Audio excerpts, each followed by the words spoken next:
UDV news and news plus இரவு நேர பிரதான செய்தி அறிக்கையோடு இணைந்திருக்கின்றீர்கள். நான் ரெஹானா அசீஸ். முதலில் இன்றைய தலைப்புச் செய்திகள்.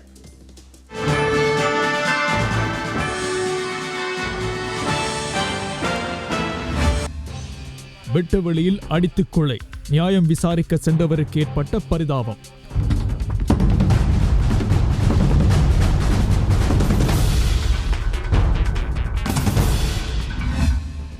முஸ்லிம் காங்கிரஸ் ஒரு இனவாத கட்சி என ஐக்கிய தேசிய கட்சி காட்டம். போலீஸ் விசேட அதிரடிப்படை கட்டளை தளபதி வர்ண ஜெயசுந்தர கடமைகளை பொறுப்பேற்றார். பாதாள உலக குழுவினருக்கு எச்சரிக்கை மணி. அரசாங்கத்தின் போக்கு குறித்து சுமந்திரன் கருத்து. தமிழ் பேசுகிற எவரும் தமிழ் மக்களில் இருந்தோ அல்லது முஸ்லிம் மக்களிடத்தில் இருந்தோ ஒருவர் கூட அந்த செயலணிக்கு நியமிக்கப்படவில்லை. சிறைச்சாலை வைத்தியர்களே கைதிகளுக்கு பொருட்களை விநியோகிப்பதாக ஹிருனிகா குற்றச்சாட்டு. இந்தியாவில் கொரோனா தீவிரம், ஒரே நாளில் 10,000 பேருக்கு தொற்று.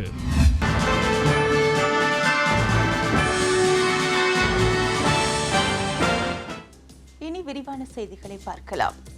இலங்கை சுய தொழிலாளர் முச்சக்கர வண்டி சங்க தலைவர் சுனில் ஜெயவர்தன கொடூரமான முறையில் கொல்லப்பட்டார். லீசிங் நிறுவனம் ஒன்றில் பெற்றுக்கொண்ட முச்சக்கர வண்டி கொடுப்பனவு பிரச்சினையை பேசி தீர்க்க முயன்றதால் இந்த கொலை சம்பவம் இடம்பெற்றுள்ளது. இந்த சம்பவம் குறித்த கைது செய்யப்பட்ட சந்தேக நபர்கள் 8 பேரும் நுகேகொட நீதவான் நீதிமன்றத்தில் ஆஜர்படுத்தப்பட்ட நிலையில் இம்மாதம் 25ஆம் தேதி வரை விளக்கமறியலில் வைக்க உத்தரவிடப்பட்டுள்ளது. இது தொடர்பிலான விரிவான செய்திகளை செய்திகளின் இடையே எதிர்பாருங்கள். அடுத்த வருடம் முதல் பாடசாலை மாணவர்களுக்கான வவுச்சருக்கு பதிலாக சீருடை துணியை வழங்க அரசாங்கம் முடிவு செய்துள்ளதாக அமைச்சர் பந்துல குணவர்தன தெரிவித்துள்ளார். இதற்காக கைத்தொழில் மற்றும் வணிகத்துறை அமைச்சர் விமல் வீரவன்ச முன்வைத்த அமைச்சரவை பத்திரத்திற்கு அமைச்சரவை அனுமதி வழங்கியுள்ளது. குறித்த திட்டத்திற்காக 2003 மில்லியன் ரூபாய் நிதி ஒதுக்கப்பட்டுள்ளதாகவும் அமைச்சர் பந்துல குணவர்தன தெரிவித்துள்ளார். பாடசாலை மாணவர்களுக்கு சீருடைக்கு பதிலாக ஒரு தொகை பணம் அடங்கிய வவுச்சர் திட்டத்தை கடந்த நல்லாட்சி அரசாங்கம் அறிமுகம் செய்திருந்தது. தற்போதைய ஜனாதிபதி கோட்டாபய ராஜபக்ஷ தலைமையிலான அரசாங்கமும் 2020ஆம் ஆண்டுக்கான பாடசாலை மாணவர்களுக்கான சீருடைக்கு வவுச்சரையே வழங்கியது. ஆனால் அடுத்த வருடம் முதல் வவுச்சருக்கு பதிலாக மீண்டும் சீருடை துணியை வழங்க கல்வி அமைச்சர் டலஸ் அழகப்பெரும மற்றும் கைத்தொழில் வணிகத்துறை அமைச்சர் விமல் வீரவங்ச ஆகியோர் கலந்துரையாடியுள்ளனர். இலங்கையில் கோவிட்-19 தாக்கம் காரணமாக வருமானத்தை இழந்துள்ள ஆடை உற்பத்தி உள்நாட்டு நிறுவனங்களுக்கு இது உந்துதல் சக்தியாக இருக்கும் என குறித்த கலந்துரையாடலில் தீர்மானிக்கப்பட்டுள்ளது. அமைச்சர் விமல் வீரவங்ச மற்றும் ஆடை தொழில்துறை சார்ந்தவர்களுடன் இடம்பெற்ற பேச்சுவார்த்தையில் பாடசாலை மாணவர்களுக்கு தேவையான சீருடை துணியை இலங்கையில் உற்பத்தி செய்ய முடியும் என அவர்கள் தெரிவித்ததாக அறிவிக்கப்பட்டுள்ளது. අපේ කර්මාන්ත අමාත්‍ය විමල් වීරවංශ මැතිතුමා දීර්ඝ වශයෙන් මේ රටේ කර්මාන්ත රෙදිපිලි ඇඟලුම් ඇතුළු සියලු කර්මාන්ත වැටුණානේ.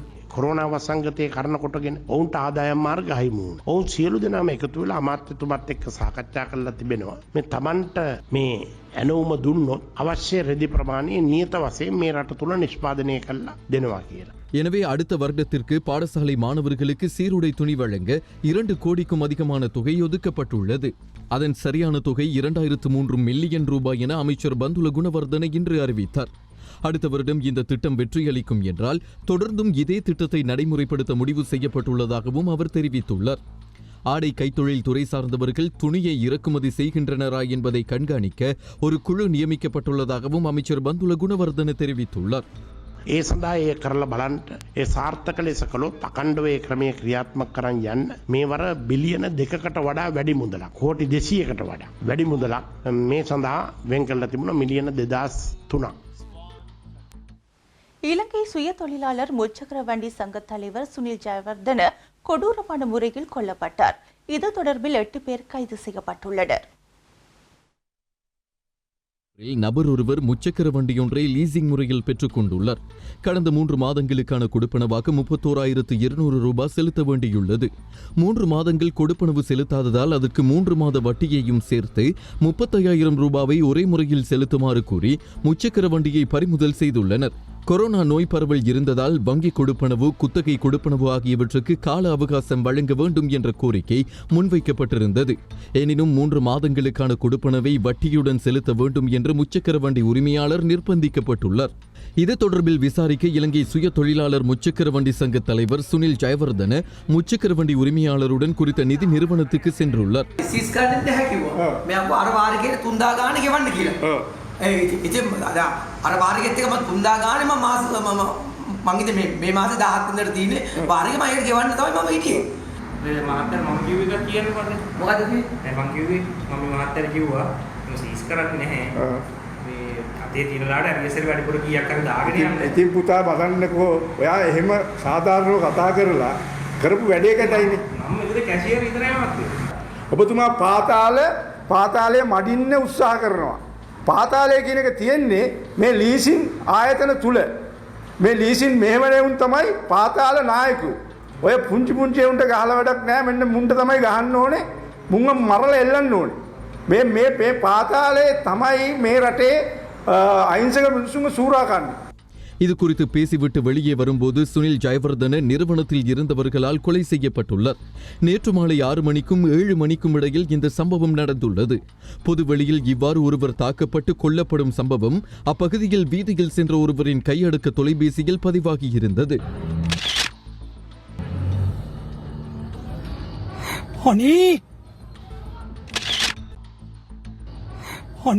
ஆனால் குறித்த நிறுவனம் மத்திய வங்கியில் பதிவு செய்யப்பட்ட ஒரு நிறுவனம் அல்ல என மத்திய வங்கி தெரிவித்துள்ளது.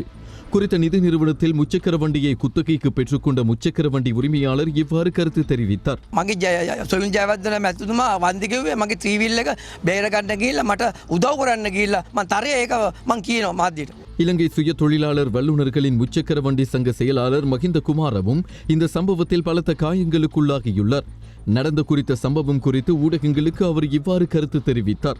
තුන්දෙනෙක් මගේ පිටපස්සේ එළවන් ආවා ගාන්න මම මේ දුවල ගල්ලා බේරලා මම පාගලා මට ගාලා මේ දැමෙත් තියෙනවා මගේ කකුල අතපය ඔක්කොම අතත් මේ වෙලා තියෙන්නේ. සුළුණු මාත්‍යා මේ මාව එළවන් යනකොට එයා වැටලා හිටියේ. சம்பவத்தில் உயிரிழந்த இலங்கை சுய தொழிலாளர் முச்சக்கர வண்டி சங்க தலைவர் சுனில் ஜெயவர்தனவின் உடல் கொழும்பு தெற்கு போதனா வைத்தியசாலையில் பிரேத பரிசோதனைகளுக்காக வைக்கப்பட்டுள்ளது.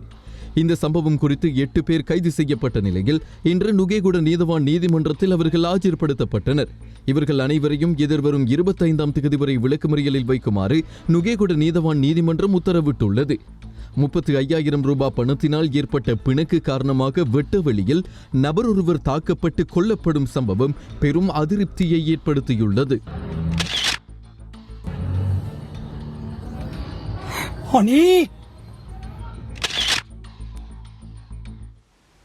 கொள்ளுப்பட்டி போலீஸ் நிலையத்தைச் சேர்ந்த போலீஸ் பொறுப்பதிகாரி உள்ளிட்ட 30 பேர் தனிமைப்படுத்தப்பட்டுள்ளதாக போலீஸ் தலைமையகம் அறிவித்துள்ளது. அமெரிக்க தூதரகத்துக்கு முன்னால் ஆர்ப்பாட்டம் நடத்தப்பட்ட போது கடமையில் இருந்த போலீஸ் உத்தியோகத்தர்களே தனிமைப்படுத்தப்பட்டுள்ளனர். அமெரிக்க கருப்பினத்தவரான ஜார்ஜ் ஃப்ளாய்டின் கொலைக்கு நீதி கேட்டு இந்த போராட்டம் முன்னெடுக்கப்பட்டது. எனினும் போலீசார் தலையிட்டு ஆர்ப்பாட்டக்காரர்களை கலைத்ததுடன் மேலும் பலரை கைது செய்தனர். இதன்போது 53 பேர் கைது செய்யப்பட்டு அன்றைய தினமே பிணையில் விடுவிக்கப்பட்டனர். அன்றைய தினம் கடமையில் இருந்த 30 போலீஸ் அதிகாரிகளை தனிமைப்படுத்தப்பட்டுள்ளதாக போலீஸ் தலைமையகம் தெரிவித்துள்ளது. அவர்கள் கொள்ளுப்பிட்டிய போலீஸ் நிலைய பொறுப்பதிகாரியும் அடங்குகிறார். இவர்கள் போலீஸ் திணைக்களத்தின் கீழ் நிர்வகிக்கப்படும் அத்தியட்டிய தனிமைப்படுத்தல் நிலையத்துக்கு அனுப்பி வைக்கப்பட்டுள்ளனர். இதேவேளை இலங்கையில் நேற்றைய தினம் மேலும் 10 கொரோனா தொற்றாளர்கள் புதிதாக அடையாளம் காணப்பட்டுள்ளதாக சுகாதார சேவைகள் பணிப்பாளர் அனில் ஜாசிங்க தெரிவித்துள்ளார். ඊයේ දිනේ ආසාදිතෙන් 10 දෙනෙක් වාර්තා වෙනවා. එයින් 8 දෙනෙක් නාවික හමුදාවේ විශේෂයෙන්ම 7ක්ම වාර්තා වන්නේ අයියාකච්චි නිරෝධායන මධ්‍යස්ථානයෙන්. நேற்றைய தினம் அடையாளம் காணப்பட்ட புதிய 10 கொரோனா தொற்றாளர்களில் 8 பேர் கடற்படையைச் சேர்ந்தவர்கள் எனவும் ஏனைய 2 ஒருவர் கத்தாரிலிருந்து நாடு திரும்பி தனிமைப்படுத்தலில் உள்ளவர் எனவும் மற்றையவர் இந்தியாவின் மும்பையிலிருந்து நாடு திரும்பிய நிலையில் தனிமைப்படுத்தல் முகாமில் உள்ளவர் எனவும் சுகாதார சேவைகள் பணிப்பாளர் அனில் ஜாசிங்க தெரிவித்துள்ளார். තවත් පුද්ගලයෙක් කටාර් රාජ්‍යයේ සිට පැමිණි පුද්ගලයෙක් සහ තවත් පුද්ගලයෙක් ඉන්දියාවේ මුම්බායි සිට පැමිණි කෙනෙක්. இதுவரை வெளிநாடுகளிலிருந்து வருகை தந்தவர்களில் 642 பேர் கோவிட் தொற்றாளர்களாக இனங்காணப்பட்டுள்ளனர். இன்று மாலை 6 மணி வரையிலான நிலவரப்படி இலங்கையில் கொரோனா வைரஸ் தொற்றுக்குள்ளானவர்களின் எண்ணிக்கை 1869 உயர்வடைந்துள்ளது. இதுவரையில் 1150 பேர் பூரணமாக குணமடைந்துள்ளனர். கோவிட்-19 தொற்று இருக்கலாம் என்ற சந்தேகத்தின் அடிப்படையில் 51 பேர் நாடளாவிய ரீதியில் உள்ள வைத்தியசாலைகளில் சிகிச்சை பெற்று வருகின்றனர். இதேவேளை கோவிட்-19 தொற்றினால் பாதிக்கப்பட்ட கடற்படை வீரர்கள் மற்றும் அவர்களுடன் தொடர்புடையோர் எண்ணிக்கை 911 உயர்வடைந்துள்ளது. கடந்த 48 நாட்களில் கடற்படையைச் சேர்ந்த 874 பேர் கோவிட் தொற்றாளர்களாக இனங்காணப்பட்டிருந்தனர். மேலும் இன்றைய தினம் கடற்படையைச் சேர்ந்த 28 பேர் கோவிட் தொற்றிலிருந்து முழுமையாக குணமடைந்து வீடு திரும்பினர். கடற்படையைச் சேர்ந்த 636 பேர் இதுவரை தொற்றிலிருந்து குணமடைந்துள்ளதோடு 230 பேர் தொடர்ந்தும் சிகிச்சை பெற்று வருகின்றனர். மேலும் தனிமைப்படுத்தல் நிலையங்களிலிருந்து 666 பேர் இதுவரை தொற்றாளர்களாக இனங்காணப்பட்டுள்ளனர். வவுனியா, பம்பைமேடு மற்றும் பெரியகாடு ராணுவ முகாம்களில் வெளிசரை ராணுவ முகாமைச் சேர்ந்த 276 கடற்படை வீரர்கள் கடந்த மே மாதம் 22ஆம் தேதி தனிமைப்படுத்தப்பட்டிருந்தனர். இந்நிலையில் அவர்களில் 20 நாட்கள் தனிமைப்படுத்தலை நிறைவு செய்து கொண்ட 201 கடற்படை வீரர்கள் இன்று காலை விடுவிக்கப்பட்டுள்ளனர். பம்பைமேடு ராணுவ முகாமில் தங்க வைக்கப்பட்டிருந்தவர்களில் 131 பேரும், பெரியகாடு ராணுவ முகாமில் தங்க வைக்கப்பட்டிருந்தவர்களில் 70 பேருமாக மொத்தமாக 201 கடற்படை வீரர்கள் தனிமைப்படுத்தலை நிறைவு செய்து கொண்டு வெளியேறியுள்ளனர். குறித்த 2 ராணுவ முகாம்களிலும் தங்க வைக்கப்பட்டிருந்த கடற்படை வீரர்களில் இம்மாதம் 6ஆம் தேதி 4 கடற்படை வீரர்களுக்கு கொரோனா தொற்று இருப்பது PCR பரிசோதனைகளில் தெரிய வந்துள்ளது. இதையடுத்து அவர்கள் 4 IDH மருத்துவமனையில் தனிமைப்படுத்தப்பட்டுள்ளதுடன் தற்போது பம்பைமேடு ராணுவ முகாமில் 40 பேரும், பெரியகாடு ராணுவ முகாமில் 31 கடற்படை வீரர்களும் தனிமைப்படுத்தப்பட்டுள்ளனர். இதேவேளை நாட்டில் நேற்றைய தினம் 1433 PCR பரிசோதனைகள் மேற்கொள்ளப்பட்டுள்ளன. கடந்த பிப்ரவரி 18ஆம் தேதி தொடக்கம் இதுவரை 81,735 PCR பரிசோதனைகள் நாட்டில் மேற்கொள்ளப்பட்டுள்ளதாக சுகாதார மேம்பாட்டு பணியகம் அறிவித்துள்ளது. எதிர்வரும் காலங்களில் முன்னெடுக்கப்படும் எதிர்ப்பு ஆர்ப்பாட்டங்கள் மற்றும் பேரணிகளை கலைப்பதற்கு தாக்குதல் நடத்தாத மாற்று முறைகளை கையாளுமாறு ஜனாதிபதி ஆலோசனை வழங்கியுள்ளதாக அமைச்சரவை பேச்சாளர் பந்துல குணவர்தன தெரிவித்துள்ளார். அமைச்சரவை தீர்மானங்களை அறிவிக்கும் செய்தியாளர் சந்திப்பிலேயே இவ்வாறு தெரிவித்துள்ளார்.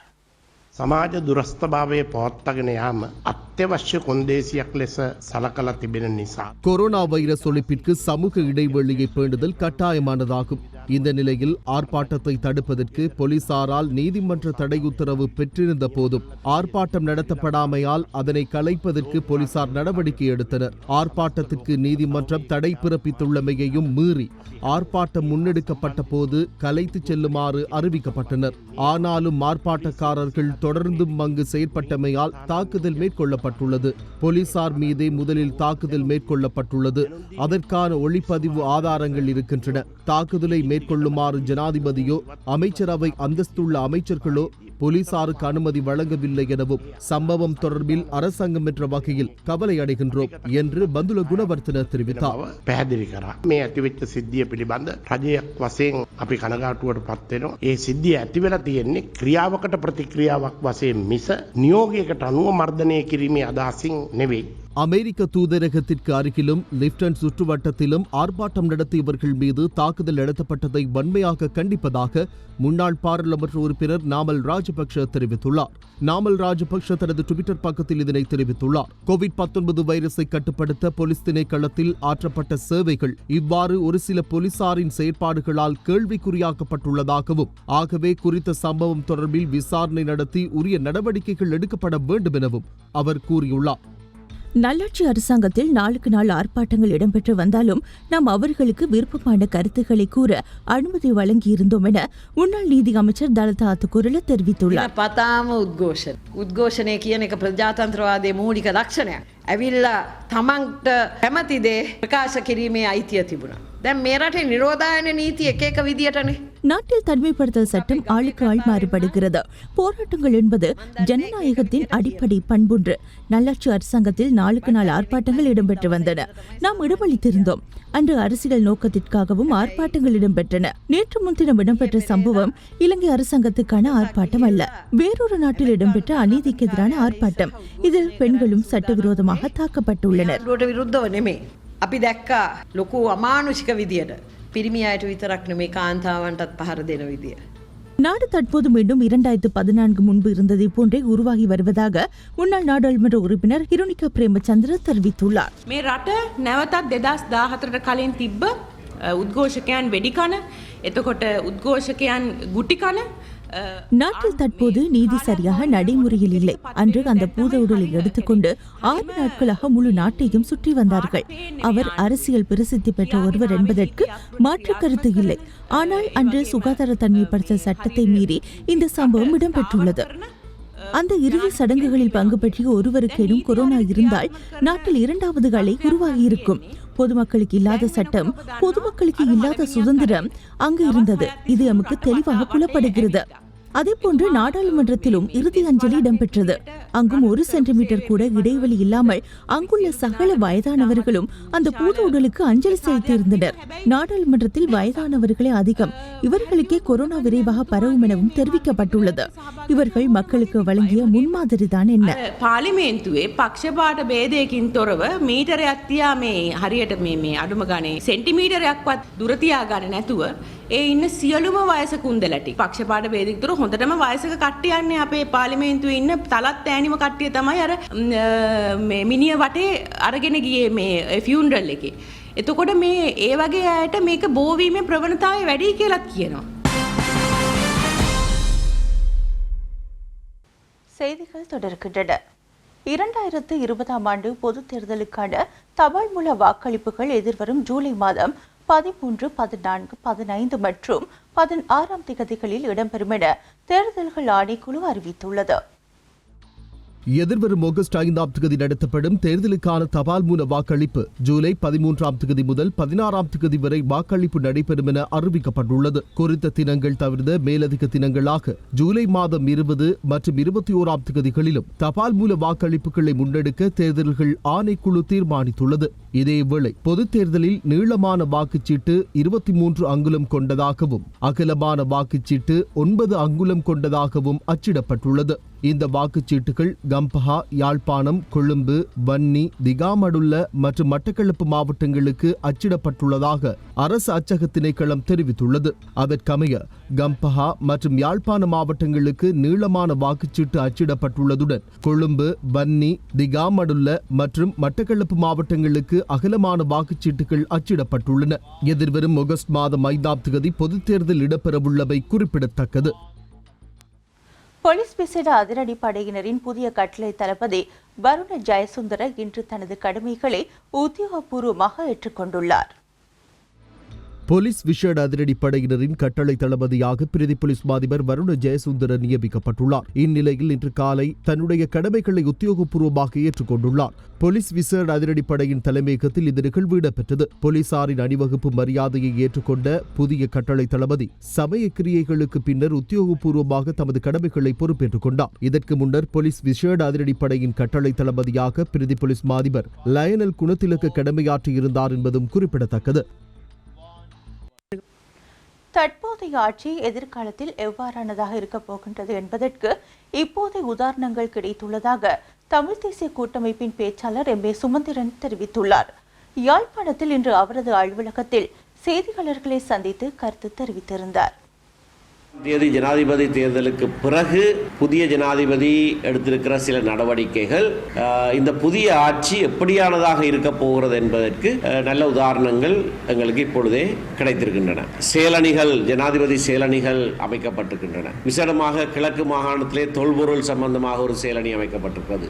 கிழக்கு மாகாணத்திலே மிக பெரும்பான்மையாக வாழுகிற மக்கள் தமிழ் பேசுகிற மக்கள். தமிழ் பேசுகிற எவரும் தமிழ் மக்களில் இருந்தோ அல்லது முஸ்லீம் மக்களிடத்தில் இருந்தோ ஒருவர் கூட அந்த செயலணிக்கு நியமிக்கப்படவில்லை.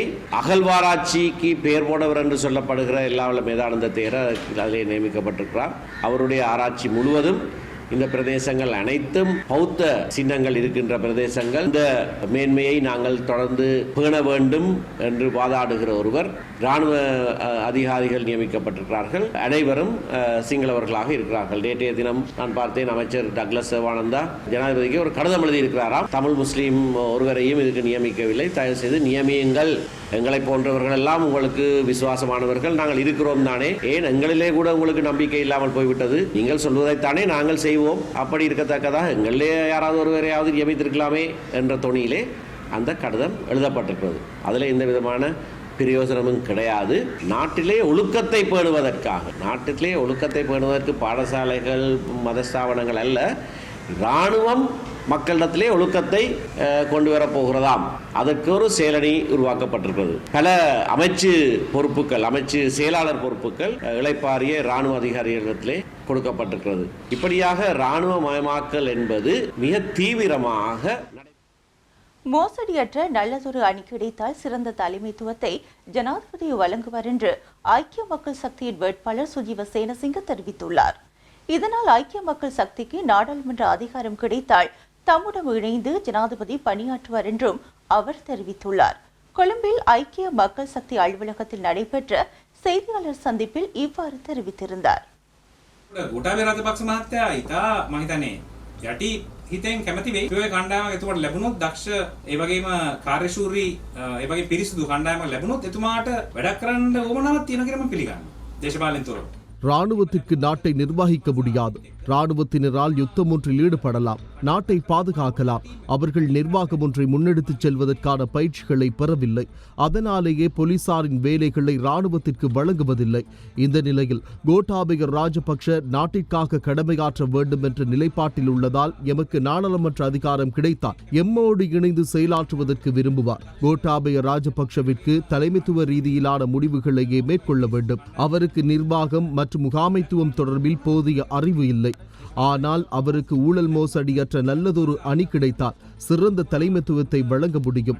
இதேவேளை இந்த செய்தியாளர் சந்திப்பில் உரையாற்றிய முன்னாள் நாடாளுமன்ற உறுப்பினர் ஹிருணிகா பிரேமச்சந்திர இந்த அரசாங்கம் பெண்களை வரிசையில் நிறுத்தி வைத்துள்ளதாக குறிப்பிட்டார். පරිපාලනය සම්බන්ධයෙන් කළමනාකරණය සම්බන්ධයෙන් එතුමාට ලොකු දැනුමක් නැහැ. හැබැයි එතුමාට පුළුවන් හරි පිරිසක් ලැබුණොත්, හොඳ පිරිසක් ලැබුණොත්, දූෂණයෙන් තොර පිරිසක් ලැබුණොත් එතුමාට නායකත්වය දෙන්න පුළුවන් හැකියාව තියෙනවා. ඔහු ඉතාමත් වටිනා අදහසක් පළ කරාය තමයි මෙම සමගි වනිතා බලවේගයේ நாயකයා ඔහු නොවන බව. ஐக்கிய மக்கள் சக்தியின் பெண்கள் பிரதிநிதிகள் ஒன்றிணைந்து ஐக்கிய மகளிர் சக்தி ஒன்றை உருவாக்கி அதன் செயற்பாடுகளை விரைவில் ஆரம்பிக்க உள்ளோம். மேலும் இதன் தலைமை பொறுப்பில் சஜித் பிரேமதாச இருக்க மாட்டார் என்பதோடு பெண்ணொருவரே தலைமை பொறுப்பை வகிக்க உள்ளார். இது ஏனைய கட்சிகளுக்கும் நல்லதொரு முன்மாதிரி. எனவே வெகு விரைவில் எமது கொள்கை பிரகடனத்தை வெளியிட உள்ளோம். கோவிட்-19 அச்சுறுத்தலின் பின்னர் பெண்கள் பொருளாதார ரீதியில் பாதிக்கப்பட்டுள்ளனர். ஊரடங்கு தளர்த்தப்படுகின்ற போது அடகு வைக்கும் இடங்களில் பெண்களே வரிசையில் நிற்கிறார்கள். கோவிட் அச்சுறுத்தலின் போது மக்களுடைய அன்றாட செலவினங்களுக்காக நாம் 20,000 ரூபாவை கொடுக்க வேண்டும் என கோரியிருந்தோம். ஆனால் அரசாங்கம் சிரமத்தோடு 5,000 ரூபாவையே வழங்கினார்கள். 5,000 கொடுக்க இழுத்தடித்த அரசாங்கம் 900 மில்லியன் ரூபாவை கொடுத்து கல்கிச கடற்கரை திடலில் குப்பையோடு மணலை நிரப்பினார்கள். தற்போது மணலை கடல் வாங்கிக் கொண்டு குப்பைகளை எமக்கு எஞ்சியுள்ளது. மேலும் கடந்த தேர்தல் காலத்தின் போது தாய்மார்களிடம் இனவாதத்தை தூண்டி உங்களுடைய பிள்ளைகளுக்கு நாடொன்று இருக்காது என்ற அச்சத்தை ஏற்படுத்தியே மொட்டு கட்சியினர் வாக்குகளை பெற்றுக் கொண்டனர். ஆனால் வரிசையில் நின்று வாக்களித்த தாய்மார்களை இன்று மறந்துவிட்டனர். හැබැයි කාන්තාවන් පිළිබඳව ඔහුට කොච්චර දැනුණත් ඒක හදවතටම දැනෙන්නේ කාන්තාවන්ට මේ බලය දුන්නා. ஐக்கிய மக்கள் சக்தியின் மாத்தறை மாவட்ட தலைமை வேட்பாளர் பதவி முன்னாள் நாடாளுமன்ற உறுப்பினர் புத்திக பத்திரனவிற்கு வழங்கப்பட்டுள்ளது. ஐக்கிய மக்கள் சக்தியின் தலைவர் சஜித் பிரேமதாச இதனை வழங்கி வைத்தார். ஐக்கிய மக்கள் சக்தியின் மாத்தறை மாவட்ட வேட்பாளர் மங்கள சமரவீர நாடாளுமன்ற தேர்தல் அரசியலிலிருந்து விலகிக் கொள்வதாக அறிவித்திருந்தார். මම මේ තීන්දුව අරගෙන තියෙන්නේ දේශපාලනයෙන් විශ්‍රාම යන්නට නෙමෙයි. ඇත්ත වශයෙන්ම කියනවා නම් මම අද ඉඳලා മന്ത്രി දේශපාලනයෙන් විශ්‍රාම. இதனை அடுத்து அந்த கட்சியின் மாத்தறை மாவட்ட தலைமை வேட்பாளருக்கான பதவி வெற்றிடமானதை அடுத்து புத்திக பத்திரன அந்த இடத்துக்கு நியமிக்கப்பட்டார். இந்த நியமனத்தை சஜித் பிரேமதாசா இன்று வழங்கி வைத்தார். එතුමා පුද්ගලික තීන්දුවක් ගත්තා. එතුමාගේ පුද්ගලික තීරණය එක්සත් ජාතික පක්ෂයේ නම කොල්ල කාගෙන ඉන්න අර චෞර කණ්ඩායමේ සමහරුන්ට කාලකන්ණි සතුටක් තියෙන්න පුළුවන්. අපිට සතුටක් නෙමෙයි, අපි කනගාටු වෙනවා. ඒ නිසා මාතරට නායකත්වය දෙන්න අපි සූදානම්. මං කහස්. இதேவேளை மங்கள சமரவீர இம்முறை தேர்தலில் இருந்து விலகிக் கொள்வதாக அறிவித்துள்ளமை தொடர்பில் ஐக்கிய மக்கள் சக்தியின் நாடாளுமன்ற வேட்பாளர் சுஜீவ சேனசிங்கவும் கருத்து தெரிவித்தார். ඔබතුමාලා මම හිතන්නේ මංගල සමරවීර මහත්මයා නම් මගේ මිත්‍රයා. එතුමා මම හිතන්නේ දිගටම හිටියේ එතුමා විශ්‍රාම යන්න ඕන කියන මතය තමයි හිටියේ. එතුමා කියද්දි අපි කිව්වා මංගල මහත්මයා மங்கள சமரவீர என்னுடைய நல்ல நண்பர். அரசியல் பயணத்திலிருந்து ஒதுங்கும் நேரம் வந்துவிட்டதாக அவர் எப்போதுமே கூறுவார். மேலும் கொரோனா காலத்தில் இருக்கும் போதோ அவர் இயல்பான வாழ்க்கையை விரும்பியிருக்கலாம். எனக்கும் அவ்வாறு தோன்றியது. எனவே அரசியலிலிருந்து ஒதுங்குவதாக அறிவித்திருக்கலாம். ஆனால் அவருடைய நிலைப்பாட்டை எனக்கு சரியாக கூற முடியாது. மேலும் ரணில் விக்ரமசிங்க செய்திருக்க வேண்டியதை அவர் செய்திருக்கின்றார். මංගල සමරවීර මහත්තයා කරා වගේ තමයි මට දැනෙන්නේ. දැන් ඔබට බාලගේ මේ ප්‍රදේශ බට්ට நாட்டில் உள்ள அனைத்து சிறைச்சாலைகளிலும் சிசிடிவி கேமராக்களை பொருத்துமாறு முன்னாள் நாடாளுமன்ற உறுப்பினரும் ஐக்கிய மக்கள் சக்தியின் வேட்பாளருமாகிய ஹிருணிகா பிரேமச்சந்திர கோரிக்கை விடுத்துள்ளார். கொழும்பில் இடம்பெற்ற செய்தியாளர் சந்திப்பிலேயே இவ்வாறு தெரிவித்துள்ளார்.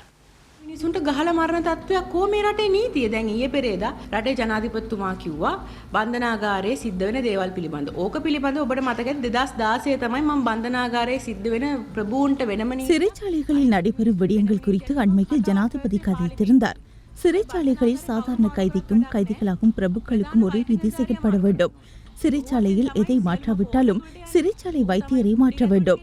இந்த வைத்தியரின் ஊடாகவே மொபைல்களும் போதைப் பொருட்களும் சிறைச்சாலைக்குள் எடுத்து செல்லப்படுகின்றன. நான் பயமின்றி கூறுவேன், அவரே பணத்தையும் மதுபான போத்தல்களையும் உள்ளே எடுத்து செல்கிறார். சிறைச்சாலை மருத்துவமனையில் எந்தவொரு வைத்தியர் இருந்தாலும் அங்கு வரும் அதிகாரம் படித்தவர்கள் பணத்தை கொடுத்து குறித்த வைத்தியரை விலைக்கு வாங்கிக் கொள்வார்கள்.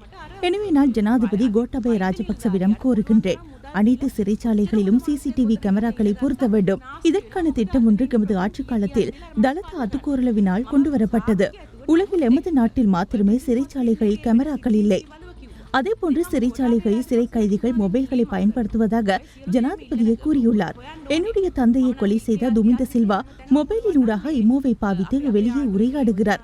இதற்கான புகைப்படங்களும் சமூகத்தில் உலா வந்தன.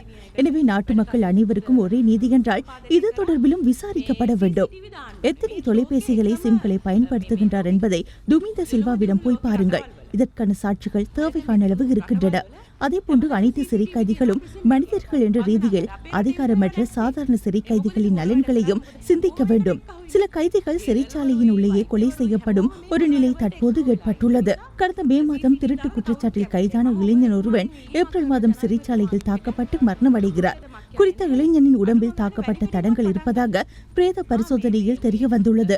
ஆனால் தற்கொலை செய்து கொண்டதாகவே சிறைச்சாலை தரப்பில் கூறப்பட்டது. තේරුම් ගන්නේ කවුද මේවලට ඇත්තටම සම්බන්ධ වෙලා තියෙන්නේ. අඩුම ගානේ මේ වැඩේ හරි නවත්තයි, මේ වැරදි වැඩ කරන එක හරි නවත්තයි.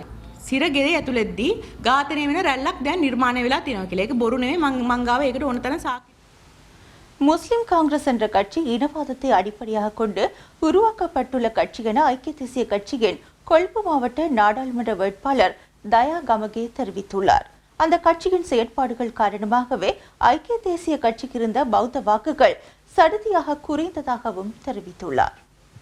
එක්සත් ජාතික පක්ෂයේ ඡන්ද පදනම 24000ට වැටලා තිබුණා. ඒ 24000 තිබුණු ඡන්ද පදනම මම ගිය මැතිවරණයේදී 81000ක් වෙනකම් වැඩි කරලා දිගාමඩුළු දිස්ත්‍රික්කය, ඒ කියන්නේ අපි 151000ක් ගත්ත ඡන්ද. නමුත් ඒවා ඔක්කොම මම කියන්නේ එක්සත් ජාතික පක්ෂයේම ඡන්ද කියලා. එතකොට මුස්ලිම් කොංග්‍රස් එකත් එක්ක එකතු වෙලා තමයි අපි ඡන්ද ඉල්ලුවේ. මුස්ලිම් කොංග්‍රස් එකත් එක්ක එකතු වෙලා හැමදාම ඡන්ද ඉල්ලනකොට අපිට ඒ උදවිය ජාතිවාදීන් නිසා. මොකද මුස්ලිම් කොංග්‍රස් කියන පක්ෂය හැදිලා තියෙන්නේ ජාතිවාදයත් එක්ක. යොමු මුස්ලිම් ජනතාවගේ ජාතිවාදයේ අවශ්‍යල තමයි යොමු ඒ ඡන්ද ලබාගන්නේ මුස්ලිම් ජනතාවගේ. මේ වෙලාවේ දිගාමඩුල්ලෙන් ඒ හංවඩුව මුස්ලිම් කොංග්‍රසයට ගැහුවට මෙච්චර කල් එක්සත් ජාතික පක්ෂයේ මුස්ලිම් කොංග්‍රසයට ඒ හංවඩුව ගැහුවේ නෑනේ. සමහරලාට සම්දානිය හදන වෙලාවේ ඔවුන් ඔබත් එක්ක එකතු වුණා නම් මේ වෙලාවෙත් ඔය කතාව නොකියනවා වෙන්න පුළුවන්. මට එක පක්ෂයේ ඉන්නකොට කියන්න බෑ. නමුත් මුස්ලිම් කොංග්‍රස් කියන දේශපාලන පක්ෂය හැදිලා තියෙන්නේ මුස්ලිම් ජනතාවගේ අයිතීන් වෙනුවෙන් කියලා. ඔවුන් හැමතිස්සෙම මුස්ලිම් ජනතාවගේ ඒ ජාතික හැඟීම් කියන එක අවශ්‍යනවා. මුස්ලිම් කොංග්‍රස් එක ඒ කරන දේ නිසා අපි එක්සත් ජාතික පක්ෂයයි මුස්ලිම් කොංග්‍රස් එකයි දෙක එකට එකතු වුණාම එක්සත් ජාතික පක්ෂයත් එක්ක අපිත් එක්ක ඉන්න බෞද්ධ ජනතාව අපෙන් ටිකක් ඈත් වෙනවා. ඒ කට්ටිය හිතනවා එක්සත් ජාතික පක්ෂය කියන්නේ සිංහල ජාතීන්ට විරුද්ධ පක්ෂය. தொடர்பன சர்வதேச செய்திகள்.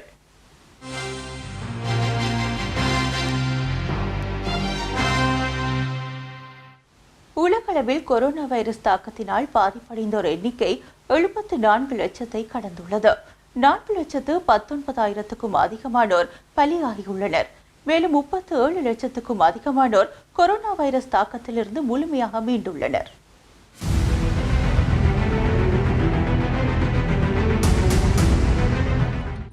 பிரேசிலில் இதுவரை 7,75,000 பேர் கொரோனாவினால் பாதிக்கப்பட்டுள்ளதுடன் 39,000 உயிரிழப்புகள் பதிவாகியுள்ள அதே வேளை 3,96,000 பேர் குணமடைந்துள்ளனர்.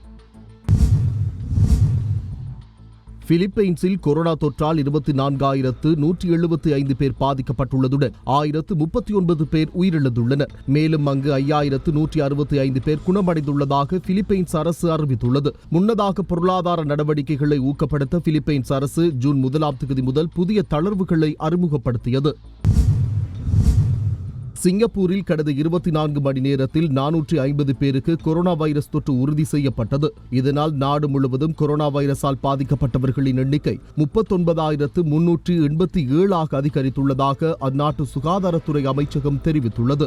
மேலும் கொரோனா தொற்று உறுதி செய்யப்பட்டவர்களில் இதுவரை 26,532 பேர் குணமடைந்துள்ள நிலையில் கொரோனா தொற்று காரணமாக 25 பேர் உயிரிழந்துள்ளனர். சிங்கப்பூரில் உள்நாட்டு மக்களை விட வெளிநாட்டு தொழிலாளர்களே கொரோனாவால் அதிகம் பாதிக்கப்பட்டுள்ளனர். செய்யப்பட்டுள்ளனர். இதேவேளை பங்களாதேஷில் கொரோனா வைரஸின் தாக்கம் படிப்படியாக அதிகரித்து வருகிறது. தற்போதைய நிலவரப்படி அந்நாட்டில் கொரோனாவால் பாதிக்கப்பட்டோரின் எண்ணிக்கை 78,052 அதிகரித்துள்ளது. அங்கு நேற்று ஒரே நாளில் 3,187 பேருக்கு வைரஸ் தொற்று உறுதி செய்யப்பட்டுள்ளது. மேலும் அந்நாட்டில் வைரஸ் தாக்கத்திற்கு நேற்று ஒரே நாளில் 37 பேர் பலியானதை தொடர்ந்து உயிரிழந்தோரின் எண்ணிக்கை 1049 உயர்வடைந்துள்ளது.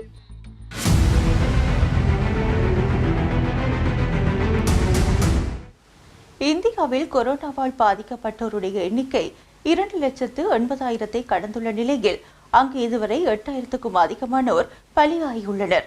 இதேவேளை கடந்த 24 மணி நேரத்தில் 10,000க்கும் அதிகமானோருக்கு தொற்று உறுதி செய்யப்பட்டுள்ளது.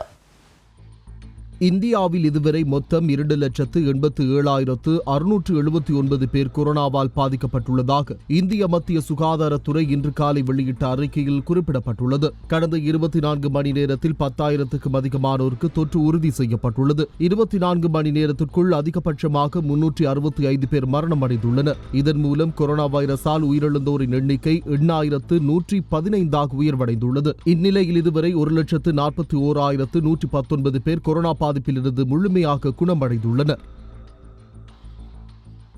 சபரிமலை ஐயப்பன் கோவிலில் மாதாந்த பூஜைக்காக வரும் 14ஆம் தேதி நடை திறக்கப்படும் போது பக்தர்கள் அனுமதிக்கப்பட மாட்டார்கள் என அறிவிக்கப்பட்டுள்ளது. கொரோனா பரவல் காரணமாக வழிபாட்டு தலங்கள் மூடப்பட்டுள்ள நிலையில் கோவில்களில் பூஜைகள் மட்டும் செய்ய அனுமதி வழங்கப்பட்டுள்ளது. இந்த அளவில் யூடிவியின் இன்றைய பிரதான செய்தி அறிக்கை நிறைவுக்கு வருகின்றது. நமது அடுத்த செய்திகளை நாளை மதியம் 1 மணிக்கு எதிர்பாருங்கள்.